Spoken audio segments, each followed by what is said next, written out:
Saudações alucinápticas! Depois de um hiato de mais de 2 anos, o Sinapsecast volta ao ar e no episódio de hoje vamos conversar um pouquinho sobre o olfato e o seu mecanismo de ação.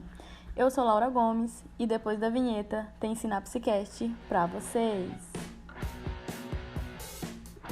Você está ouvindo o Sinapsecast, o seu podcast de neurociência. Você sabia que uma pequena diferença entre duas moléculas pode fazer com que a percepção do odor varie completamente? Você deve estar se perguntando, como é que isso ocorre? Pois é, isso acontece porque o seu nariz é o quimiosensor mais preciso e sensível do mundo, onde qualquer mudança na vibração ou na forma em que ela se encaixa em seus devidos receptores faz com que você sinta odores e fragrâncias diferentes. Por exemplo, qual é a primeira coisa que você faz quando abre uma caixa de leite que ficou muitos dias na geladeira e você está com suspeita dela estar estragada? Você cheira. E você cheira justamente porque o olfato ele detecta as menores mudanças na composição química do ambiente. E ele faz isso com uma precisão impressionante. A diferença entre um átomo de duas moléculas perfeitamente semelhantes pode fazer com que a percepção da qualidade do odor varie completamente. Por exemplo, o ácido nonanoico. Ele tem um cheirinho de queijo. Se você adicionar um átomo de carbono, você vai obter o ácido decanoico, que ele já tem um cheiro mais rançoso. Ao mesmo tempo em que o sistema olfatório é extremamente preciso, ele também é extremamente flexível.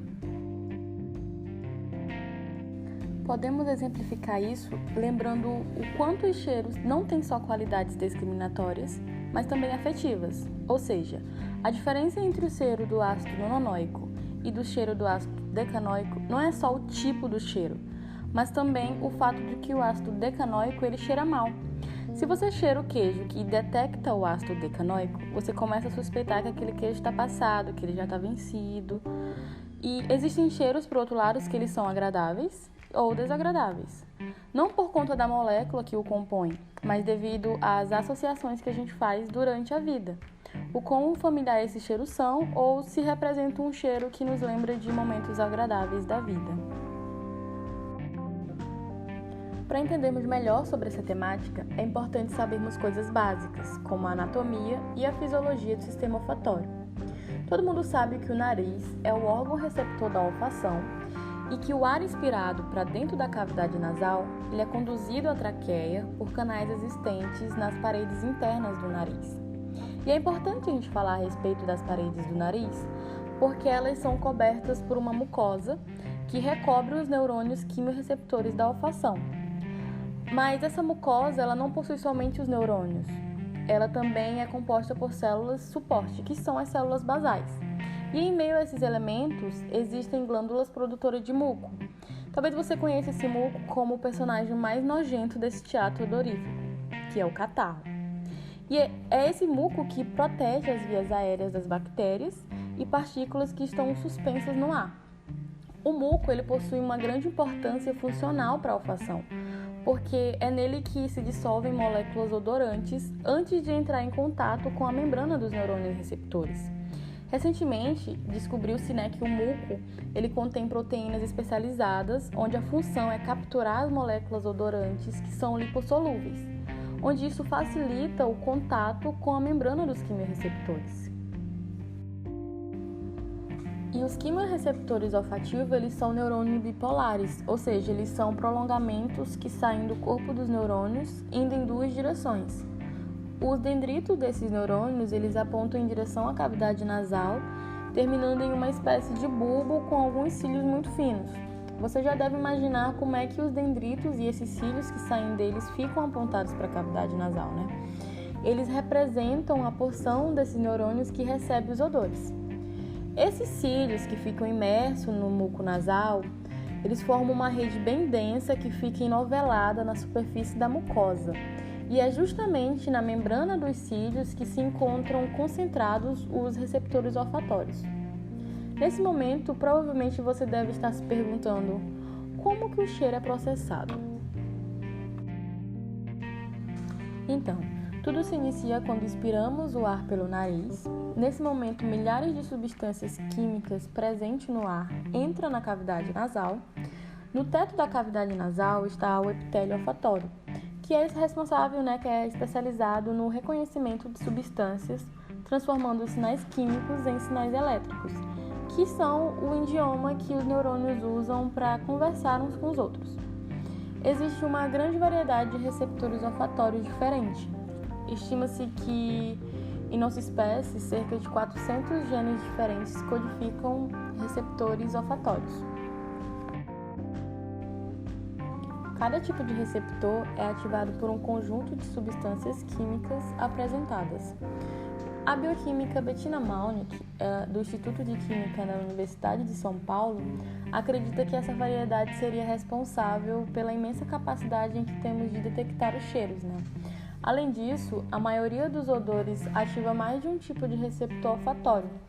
Como o número de permutações e combinações entre os receptores olfatórios é muito grande, isso permitiria uma espécie de computação neural muito potente. Os neurocientistas que estudam o olfato chamam esse tipo de computação de código combinatório. A combinação da atividade desses receptores produz um mosaico de atividade neural que impede mapear características físicas e químicas de um cheiro à atividade do sistema olfatório. Bom, você deve estar se perguntando como os receptores olfatórios funcionam. Quando uma molécula odorífera se liga às proteínas receptoras, o sinal químico ele se inicia dentro da célula, que depois de alguns milissegundos vai provocar uma mudança na distribuição das cargas elétricas na membrana desses neurônios. Se o estímulo for intenso o suficiente, essa mudança vai levar ao que chamamos de potencial de ação. Assim como no caso de todos os neurônios, o neurônio olfatório usa um sinal químico transformado em um sinal elétrico, que é o potencial de ação. Lembra que eu falei que os neurônios olfatórios eles são bipolares? Pois é. Do lado oposto ao que tem os dendritos, sai um prolongamento bem mais longo, que é o axônio. E essa porção do neurônio que conduz o potencial de ação para os outros neurônios, onde ele vai mandar informações olfativas para os outros núcleos e outras regiões. Os axônios de todos os neurônios olfatórios, eles saem do epitélio juntos em um grande nervo chamado de nervo olfatório. Para quem está aí tentando aprender ou decorar os 12 pares cranianos, o nervo olfatório é o primeiro par. O nervo olfatório ele vai mandar essas informações da ativação dos receptores lá para o bulbo olfatório, que é o centro olfatório primário do encéfalo. O bulbo olfatório ele fica ali localizado bem abaixo do hemisfério cerebral, bem acima da cavidade nasal. E os axônios vindo de lá do epitélio olfatório, eles vão fazer sua primeira sinapse em estruturas esféricas do bulbo olfatório, que são chamados de glomérulos, onde cada glomérulus ele vai receber um axônio vindo principalmente lá da região do neurônio olfatório, que vai expressar o mesmo tipo de receptor, onde essa camada glomerular é o primeiro nível de processamento sináptico dos odores. O fato dos glomérulos receberem os axônios vindos dos neurônios sintetizados ao mesmo tipo de odor faz com que eles sejam uma espécie de mapa espacial organizado pelas estruturas químicas dos odorantes. Esses neurônios da camada glomerular, eles vão fazer uma segunda sinapse em um conjunto de neurônios que estão localizados mais abaixo, lá no miolo do bulbo olfatório, que são chamados de células mitrais.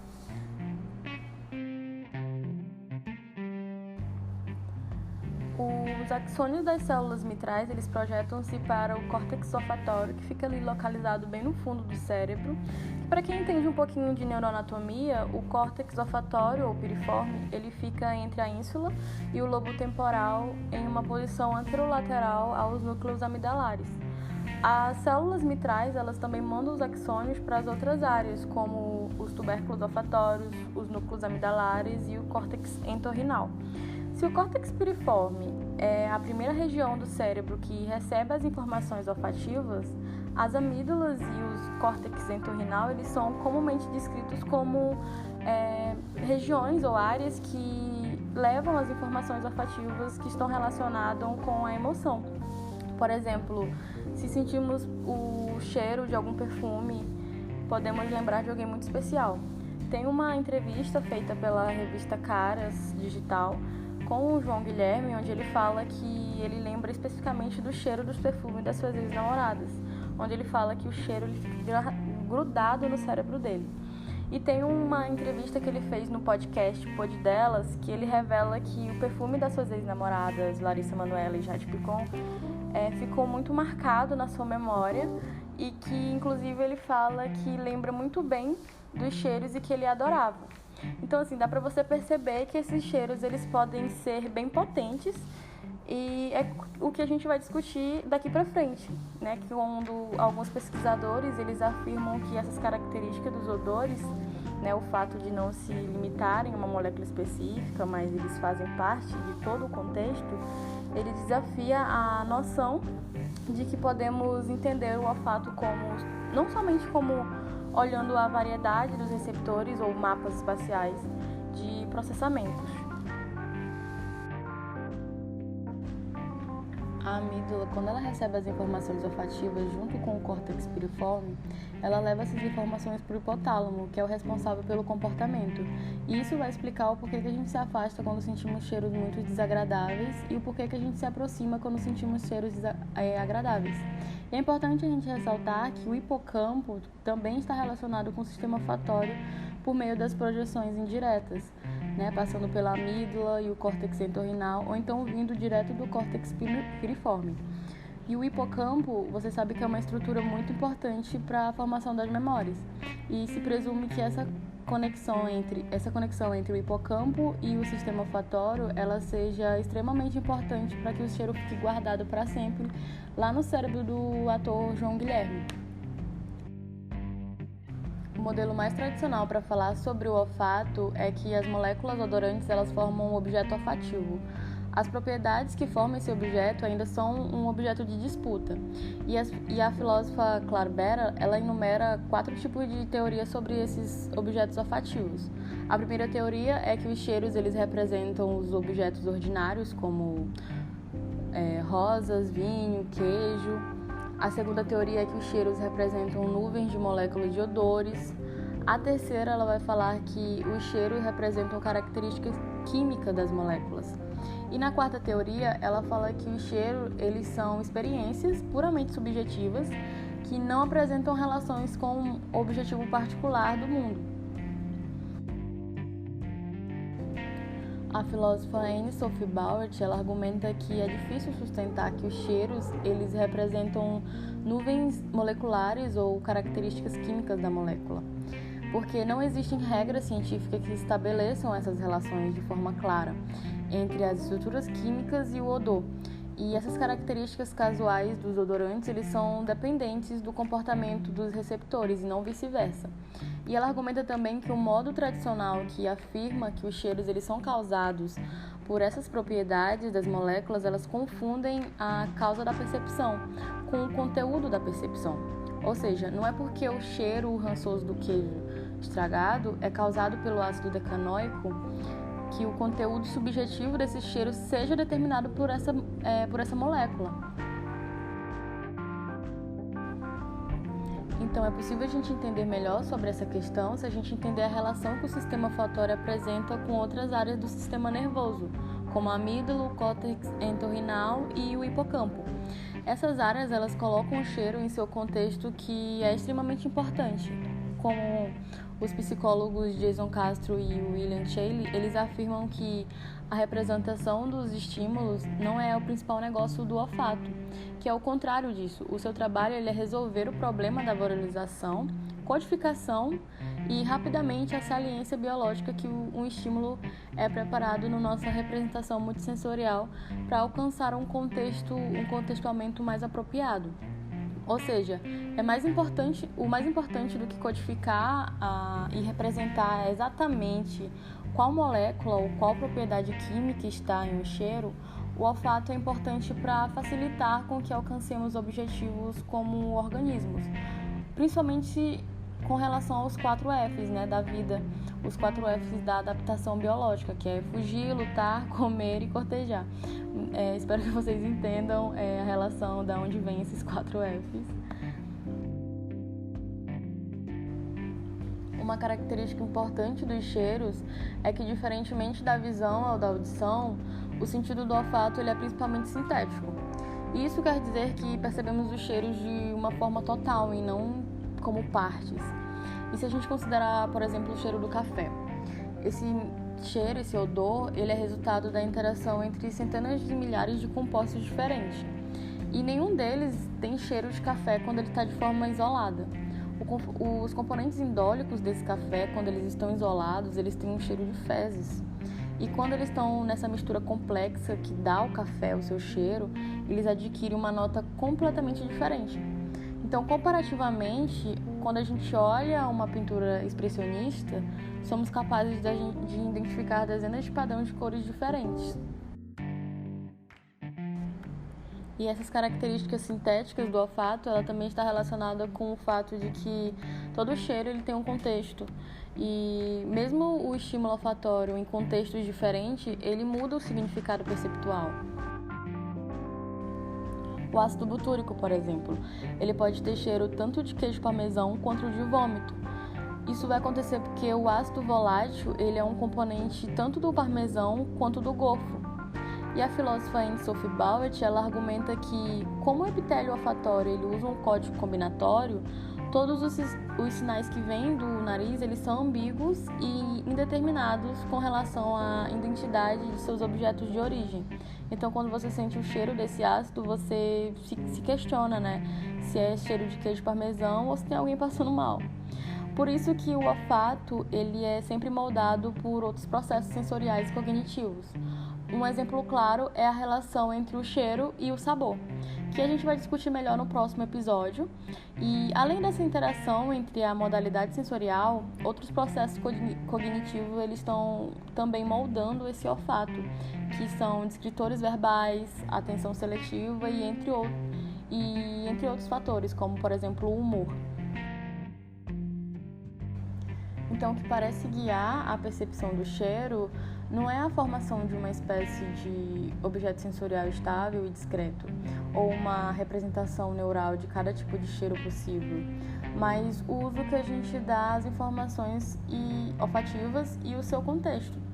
O exemplo que a gente usou do ácido butúrico, ele é um pouco nojento, mas ele nos mostra que o mesmo estímulo químico ele pode ocorrer em diversos contextos, mudando não só a relação com outras substâncias químicas na mistura, mas também o seu significado e o seu valor para quem está sentindo o cheiro. Então é importante para a gente saber que o ácido butúrico, se ele foi encontrado em uma parte de um alimento, por exemplo, o queijo parmesão, ou se ele foi encontrado em um contaminante, que é, no caso, a regurgitação. Ou seja, a função do olfato não é reconhecer os componentes químicos individuais, mas as mudanças no contexto que estejam relacionadas ao significado dos cheiros. Então, a neurociência ela ainda está começando a entender essa complexa sinfonia de cheiros que toca cada vez que cheiramos uma flor ou que lembramos da casa da nossa avó, do perfume do crush, da crush. Então, assim, como é que a gente pode entender esse universo tão complexo? Olha, para complicar ainda mais as coisas, o processo do olfato ele é quase inseparável do sabor. Mas isso é um probleminha lá para o próximo episódio do SynapseCast. Então, pessoal, chegamos ao final de mais um episódio do SynapseCast e eu quero agradecer todo o apoio da equipe do SynapseCast e, em especial, aos professores orientadores Caio Maximino e Mônica Maximino. E eu espero vocês no próximo episódio do SynapseCast, onde falaremos sobre o paladar e as suas curiosidades.